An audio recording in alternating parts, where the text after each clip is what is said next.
What's going on, you guys, and welcome back to the Splash Zone. My name is Michael, and today I want to give you guys the best slabs that I've ever owned as being a Pokemon collector. Let's get to it.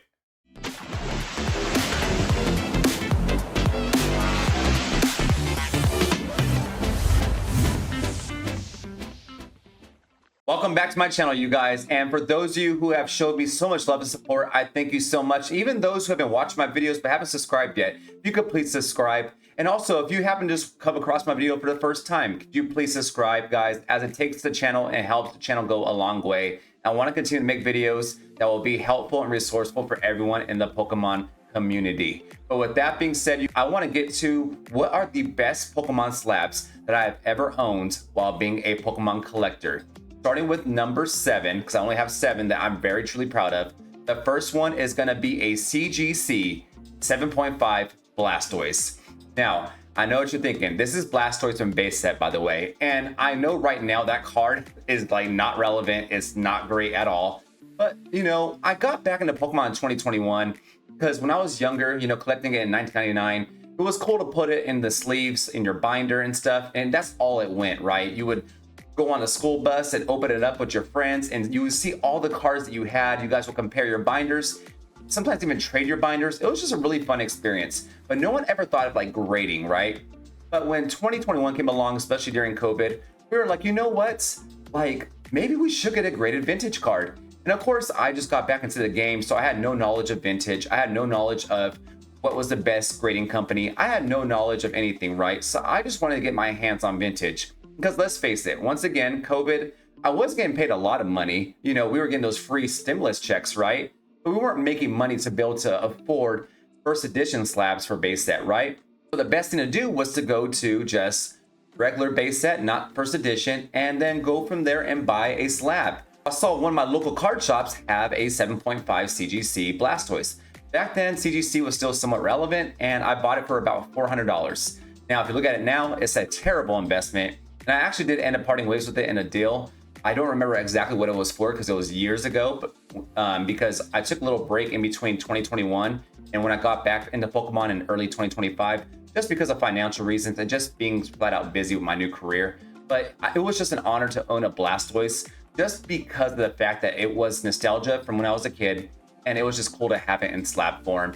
And just the fact that I felt like I wasn't missing out because I was having a slab that everyone was kind of going for, the Blastoise. So that's why I feel like even though it's not the best card, and it's probably laughable in some of your rankings, I felt like for me, it was an amazing card. All right, and the next one that I have is going to be the Machamp V from Astral Radiance. And I got that in a PSA 10. And honestly, this is by far my best Machamp card I've ever had. And honestly, I feel like it's the best one. And I know it's very cliche to say, right? Like, oh, it's my card, so it's going to be the best card. Well, I just really like the art. If you look at the art of the card, I mean, you have a clear art of Machamp running around with groceries. I think it's just really cool. And honestly, it's just a beautiful, beautiful card. I will say, honestly, in the Sword and Shield era, Astral Radiance is very slept on. And we did see it spike a little bit, but it is coming back down. But the Machamp did not get much love in the Sword and Shield era. And it's never really talked about as far as one of the best rails to have in the Sword and Shield. But really, when it comes to like people wanting it and desiring it, it flies off the shelves. I mean, I remember getting that card and so many people wanted to trade for it. Because honestly, the card's population is not insanely high. I believe it's in the 4,000 range. You know, and for modern day cards, that's not that high. Because we think now every single card is getting graded at mass capacity with rip and ship culture, right? Rip and ship culture coming in, you know, constantly pulling cards, constantly sending it off to shipping, or people just ripping packs in general. So the fact is there's not a surplus supply of Machamp V. So just having one and being able to own a 10 was amazing. It was the reason why I don't have it anymore is because it was part of one of the trades that I got for some of the better cards that I'm going to show you later on the list. Now let's go on to the next card. Now for the next card, I'm not saying this one is the best card of the era, but I will say it is the most beautiful, and I'm so happy that I got to own it. And that's going to be the Blaziken VMAX. And this one, I mean, gosh, it is one of the best looking cards I've ever seen. You have Blaziken pretty much being the focal point of the card, right? Like huge, taking up a lot of the card. Honestly, I've talked to a lot of people about this card, and they don't think, of course, it's not going to be anywhere near the best card in Sword and Shield era. But when it comes down to just pure art, is most definitely one of the best cards you will ever see. And to me, I was just so glad to own it. And once again, it was one of those cards that I had to trade to get a better card that I wanted. And I don't regret the trade at all. But honestly, if I can get this card back quickly, I probably will. So if for some reason I ever come up with $500 or $600 cash, if you have a PSA 10 Blaziken VMAX from Chilling Reign, reach out to me. Because you know what? Chilling Reign is slept on, Blaziken VMAX is slept on, and I'm so honored to say that I own that card. All right, and now we're getting to some of the big boys. And obviously, a lot of my slabs are gonna be modern because of the fact that I had no knowledge of grading back then, right? But at the next one, I have the Charizard 151, or you wanna call it the Sunzard. And I thought that when I bought this, it was just gonna skyrocket. I'm not saying I regretted ever buying this card, but I did buy it at the top of the market. I bought it when it was at $1,100. And it hurt my heart a little bit when I saw it tank to like $900 and $800. So I knew that right now was probably the best time to kind of sort of trade cash for it. So if you will see that I did eventually trade cash for it for my next card in the list, but it was just so hard to part ways with that card because 151, in my opinion, is gonna be the best set in Scarlet and Violet. I mean, I'm not saying it's gonna be, but we can say that it's probably more than likely gonna be. I mean, it's either that or Prismatic because of the evolutions, or even maybe Paldea Evolved.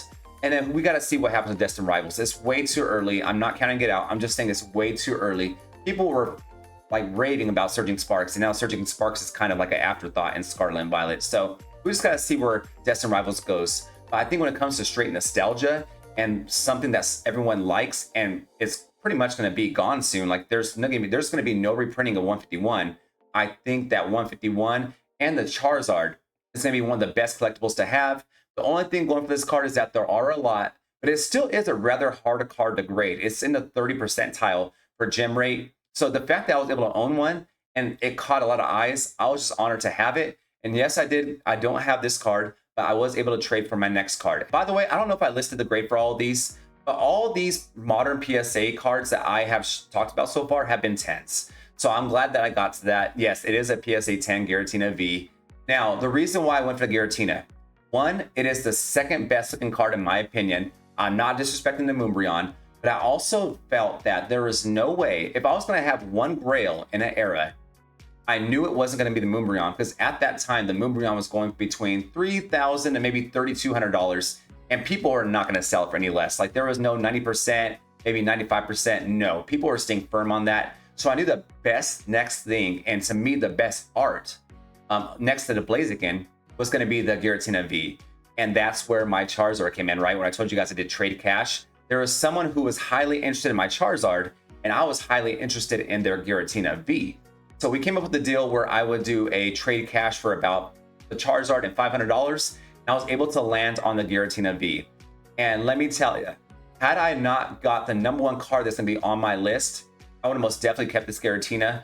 But truly, sometimes when you get a card, you're just pretty much prepping yourself to get one of your best childhood cards, one that you wanted since forever. But it was just an honor to hold some of Sword and Shield history. And let me tell you, this Giratina, I want to get it back. But, you know, right now, you know, being a beginner Pokemon collector again, kind of having an average salary and, you know, trying to get back into Pokemon and spend a lot of money into Pokemon, you know, it's kind of hard to just throw all your money into your Giratina. So what you have to do is just take your time, be patient. I know I'll get it back. And eventually I'll be able to own one of the best Grails in the Sword and Shield era. All right, guys, at #2, it is the foundation of my channel, the Magikarp. Now, I got this Magikarp finally after just giving up on auctions because I would go to and fro every single day to try to get this card. And the card I'm talking about is the Paldea Evolved PSA 10 Magikarp. And this gem rate is at 18.7. So it is not a card that you can grade easily out of 10. And on top of that, as a Magikarp fan, I would say this is the Grail that you want, right? But I'm talking about a Soul Magikarp card. This is the card that you want because there's not many just regular Magikarp cards that go off the way the Paldea Evolved Magikarp does. We finally saw that this card got love and was focused on and had one of the most popular artists of all time go and design this card. I mean, and the fact that I got to own it and the fact that I finally got to get it was just so satisfying. When I didn't win it, this card would haunt me at night. I needed to get it, and I'm so glad I did. I'm so glad that my channel is based around it. It's one of the best Pokemon ever, in my opinion. It is the simplest, but yet most underdog Pokemon. And I'm just honored to have the PSA 10 Paldea Evolved card, and I hope to never get rid of it. It would have to take the right offer to actually sell it. And even then, I don't even know if that will do it. I love this card so much. And yes, this is one of the only cards so far that I still have in my possession. But on to number one, the one that made a splash and the one that made me feel really good about my collection. Let's get to it. All right, guys, at number one, I can actually say I owned a Gold Star. And it's not even just any Gold Star. It's one of the most popular Pokemon in the history of the hobby. And that's going to be the Gold Star Charizard. And I got that in a PSA 5 from none other than Jarchomp Collectibles. So what happened was I met up with Jarchomp at Front Row Phoenix in Arizona. Of course, if you guys don't know, I am from Arizona. And it pretty much took most of my collection to get this card.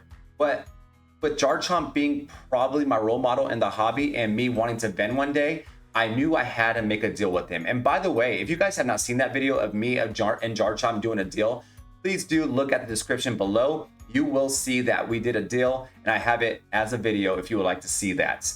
But what happened was he asked for my Giratina, he liked my Machamp, he did ask for the Magikarp, but I didn't have the heart to part ways with my Magikarp. But what happened was I ended up trading away also my Blaziken, and I gave away a Magneton PSA 10 Surging Sparks PC ETB promo, and on top of that, $200 to get my $2,100 Charizard Gold Star. And it was just the most amazing thing. And the fact that I got that Gold Star in my hand, it was just something special. You know, when you own like one of the best cards in history, it hits you differently. You almost get goosebumps. And that's exactly what I had when I had this card, right? So the sad thing is eventually I did get rid of this card, but I do have proof I bought it. It's on video for $1,000 and an Evolving Skies booster box. I just know that Sealed is king right now. I know Sealed's not going to go down. I know Evolving Skies is amazing, and you can't go wrong with $1,000. But I do wish I would have kept that card now thinking about it. But the fact that I was able to deal with one of my role models in a hobby was just amazing for me, and I don't regret it at all. And I cannot wait to one day hopefully re-own that card. And that's the list, you guys, and I hope you enjoyed it. And if you did enjoy that list, please do like and subscribe. And also, I'm going to pin a question saying, what's the best card in your Pokemon collection? If you can, guys can please respond to that so we as a community can go ahead and elaborate and see what our best cards are. Thank you so much for watching this video, guys. I appreciate all the love and support. You guys have a great day. Bye-bye.